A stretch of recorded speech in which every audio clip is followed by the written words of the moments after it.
Yo, what up? Welcome to the Ant-Man channel. It is Thursday, and the 27th of February, 2014.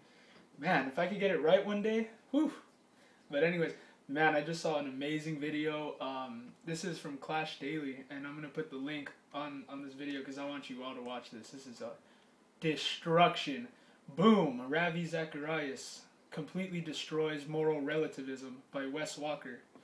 This was from February 13th, and I had it saved, and I totally forgot about it, and then now I'm opening it up again, and now I'm totally blown away by the video I just saw. The explanations for this atheist guy comes up, and he's like, what are you so afraid of, and this and that, and, you know, don't worry, like, just because we don't have, we don't follow the book, you know, the Bible, whatever he was saying, just because we don't follow it doesn't mean that we're all going to start raping and pillaging and whatnot, and, Ravi Zacharias, I guess he was living during Stalin's age, and he made some very interesting points I never knew before with Stalin. The last thing Stalin did before he died was he raised his fist at God. Unbelievable, man. I mean, you see, like, when people just are hateful and they want to kill everyone, man, that's really at the core of it all, man. You're just not right in your heart with God or with yourself, man. I mean, I'll just read this because it blows me away that people don't want to come to the knowledge of salvation. They don't want to see what God did for you. It's not about God's this arbitrary force that he doesn't really care, and, you know, a lot of people have died. You know, the law or death reigned from Adam to Moses, and, you know, all those people that were in between, you know. So yeah, man, it's tough. It's tough to accept the truth, man, because God is an impartial God, and what I mean by that is that he blesses even the wicked in these days because of what Jesus did. So his grace abounds more. Where there is sin, grace abounds more. When Christian and atheistic beliefs clash, the question of objective moral standards inevitably comes up.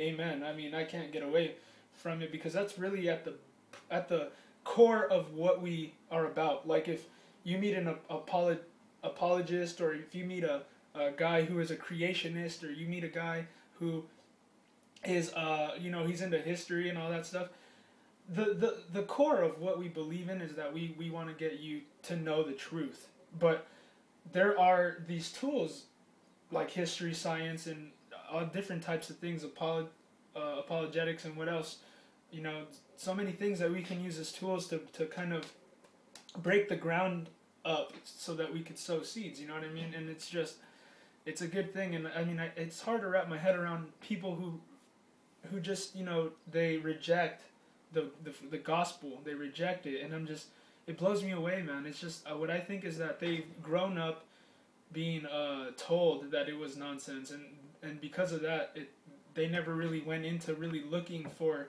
the truth because everybody around them makes fun of them and stuff. And it's like, and that's what you get a lot from atheists and stuff. They're like, oh, and you wonder why you get laughed at, ha ha ha.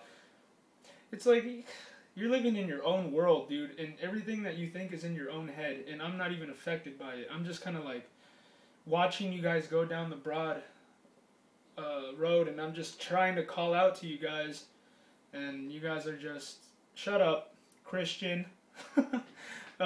In a Christian apologist Ravi Zacharias' Q&A session, someone from the audience apparently understood the moral relativism that logically follows from atheism.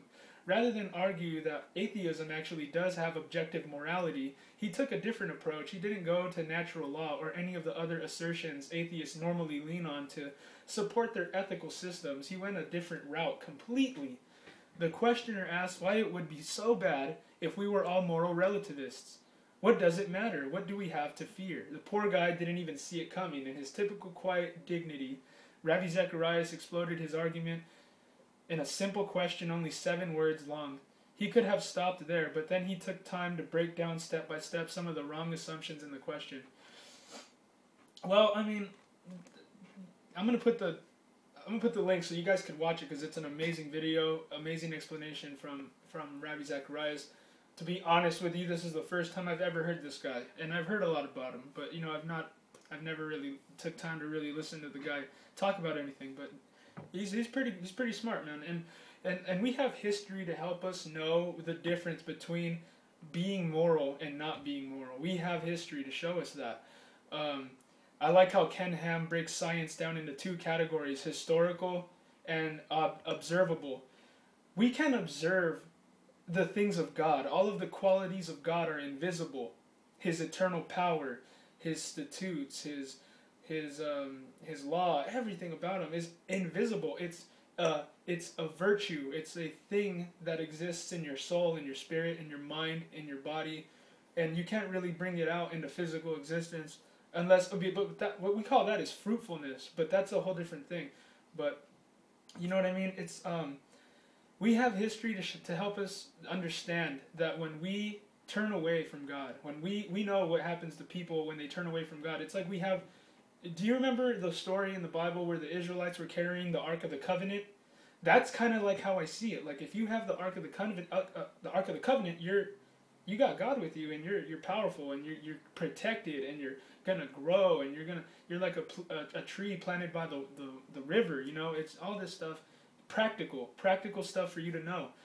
But when you don't, it's like not having the Ark of the Covenant. It's like not having God's protection and not having God's provision and by provision I mean His direction, all of the things that come from Him. He wants you to know that there is a right and wrong, that there is a road you don't want to go down. Light and darkness. What is the difference between light and darkness? Doing things right and not having to go down a road where you're making so many mistakes that it's affecting your family, it's affecting you, it's affecting everything around you. You have a choice, and that's your choice to make. As Christians, we're just telling you, hey man, whether we all get it together or not, this place is most likely not going to get it together before the end comes. So we just want to see you guys, you know, living a good life, man. Being happy, being really like having real joy, not because of something good that's going on or something bad, but it's because you have that eternal salvation. You have that security, that assurance that everything's fine, man.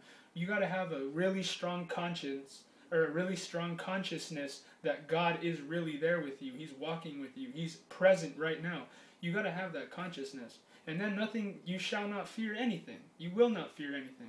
You will be like David, who said, I will not fear. You will be like, you will be listening to God, how He says, do not be afraid about anything. Do not be careful for anything. It's amazing. But it's hard to understand because they're powerful words, but I'll just leave it to you to come and watch this video. God bless.